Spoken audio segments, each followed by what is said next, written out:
স্বপ্নের ভাইরাল 160 টাকা দামের প্যাকেজটা আমিও নিয়ে নিলাম। এটা গরুর মাংসের প্যাকেজ। মাংসের সাথে কিন্তু 3 পিস আলু দিয়েছে। আসসালামু আলাইকুম, সবাই কেমন আছেন? ওয়েলকাম টু মাই পেজ টুকিটাকি ব্লগস। আমি আপনাদের টুকিটাকি আপা। স্বপ্ন কিন্তু নিঃসন্দেহে একটা ভালো উদ্যোগ নিয়েছে এই প্যাকেজটা দিয়ে।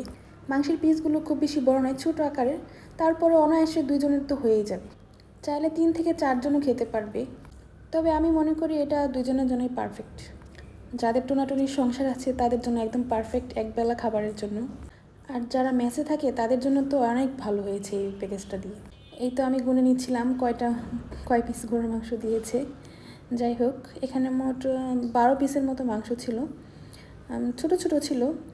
আমি ডিপ ফ্রিজে রেখে দিয়েছিলাম, এই জন্য মাংসগুলো শক্ত হয়ে গিয়েছিল, লেগে গিয়েছিল। মাংসটা রান্না করার সময় একটা বিপদে পড়ে গিয়েছিলাম, সেটা আপনাদের সাথে শেয়ার করবো আস্তে আস্তে। ফার্স্টে একবার ভেবেছিলাম যে এটা দিয়ে বিরিয়ানি রান্না করব। পরে ভাবলাম না, এটা ঝোল করে রান্না করি, খেতে ভালো লাগবে।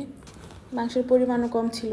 তবে এই প্যাকেজে হাড্ডি অ্যাভেলেবেল আছে নাকি সেটা জানি না। এটা হাড্ডি পাওয়া মেবি দুষ্কর। একটা হাড্ডি ছিল, ছোটোখাটো একটা হাড্ডি ছিল। আসলে গরুর মাংসটা রান্না করলে তেল চর্বি সহ মাংস, তারপরে সলিড পিস আর হাড্ডি সব একসাথে রান্না করলে ওইটার স্বাদটাই অন্যরকম হয়। আর এগুলো ছাড়া যে কোনো একটা দিয়ে রান্না করলে সেটা টেস্টটা তো ভালো হয় না। এই তো আমি ম্যারিনেট করে নেব মাংসটুকু। মাংসের পরিমাণ যেহেতু কম ছিল সেজন্য প্রেশার কুকারে আর দেওয়া হয়নি। সে ম্যারিনেট করে রাখলাম। এতে দিয়ে দিলাম হচ্ছে লবণ, মরিচের গুঁড়া, ধনে গুঁড়া, হলুদের গুঁড়া, আদা রসুন পেস্ট, অল্প একটু সরিষার তেল দিয়ে ভালোভাবে মেখে নিয়ে 1 ঘন্টার মতো আমি রেখে দিয়েছিলাম। একটা প্যানে তেল গরম করে নিলাম। এখানে আমি সরিষার তেল দিয়ে নিয়েছি।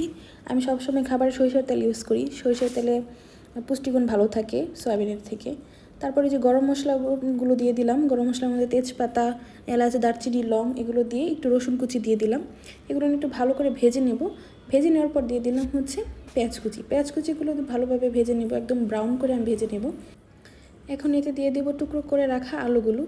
আলুগুলো আমি বেশ ছোটো ছোটো টুকরো করে রেখে দিয়েছিলাম, সেগুলো দিয়ে দিলাম। সেগুলো পেঁয়াজের সাথে ভালো করে ভেজে নিয়ে নেব। এই তো আলুটা মোটামুটি ভাজা হয়ে গেলে এখন দিয়ে দেবো ম্যারিনেট করা মাংসগুলো, যেগুলো আমি 1 ঘন্টার জন্য ম্যারিনেট করতে রেখে দিয়েছিলাম। সেগুলো দিয়ে ভালোভাবে ভেজে নেব। ব্যাস, এখন মাংস সিদ্ধ হওয়ার পালা। এতে কিন্তু আমি আর অন্য কিছুই ব্যবহার করব না, শুধু লাস্টে জিরে গুঁড়া আর হচ্ছে গরম মশলা গুঁড়া ব্যবহার করব।